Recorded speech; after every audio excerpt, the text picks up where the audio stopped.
The Frog Prince. Once upon a time, in a faraway kingdom, lived a kind king.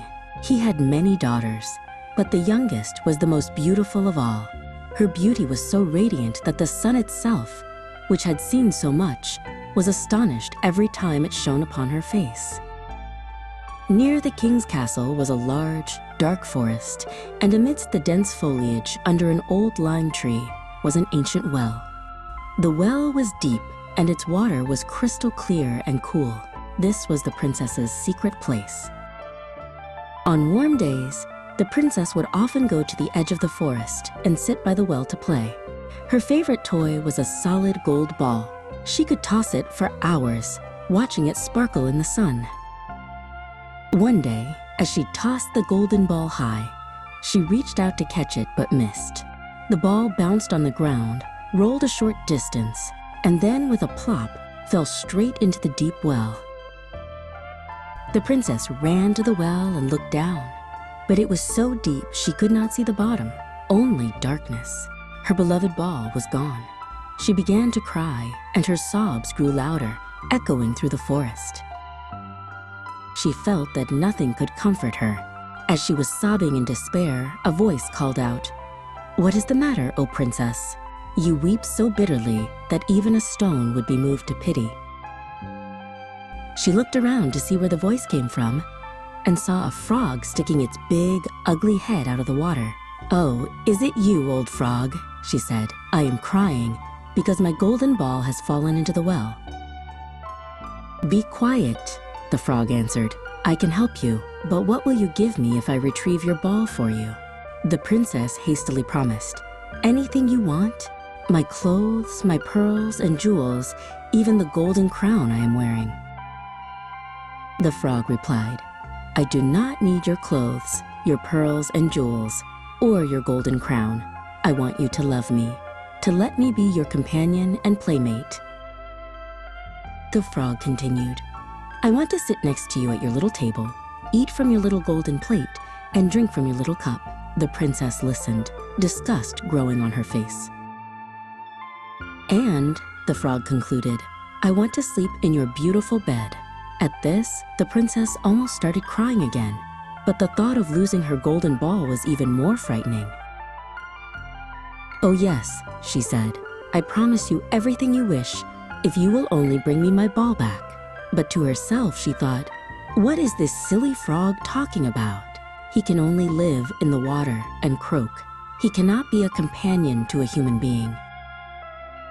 As soon as he received the promise, the frog dived deep into the well. A moment later, he came up with the golden ball in his mouth and threw it onto the grass.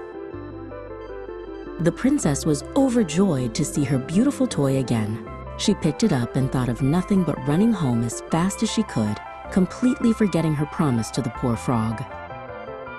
The frog called after her, "Wait, princess, take me with you. I cannot run as fast as you can." But his croaking was of no use.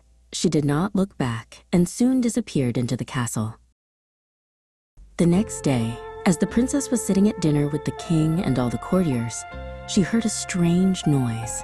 Something was coming up the marble staircase. Splish, splash, splish, splash. When it reached the top of the stairs, there was a knock at the door and a cry. "Princess, youngest princess, open the door for me." She ran to see who was there, but when she opened the door, she saw the frog sitting right in front of it. She slammed the door shut and ran back to the table, her heart pounding with fear. The king saw how her heart was beating and asked, "My child, what are you afraid of? Is there a giant at the door who wants to carry you away?" "Oh no," she replied. "It is a disgusting frog." She told her father about her promise at the well. Just then, there was another knock and a cry.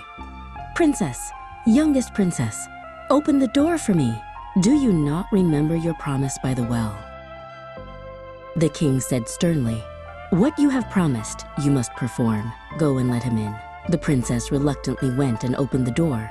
The frog hopped in, following at her heels right up to her chair. There he sat and cried, "Lift me up beside you." She hesitated until the king commanded it. Once the frog was on the chair, he wanted to be on the table. And when he was on the table, he said, "Now, push your little golden plate nearer so that we may eat together." She did as he asked, but it was clear to everyone that she did it unwillingly. She could barely eat a bite. At last, the frog said, "I have eaten my fill and am tired.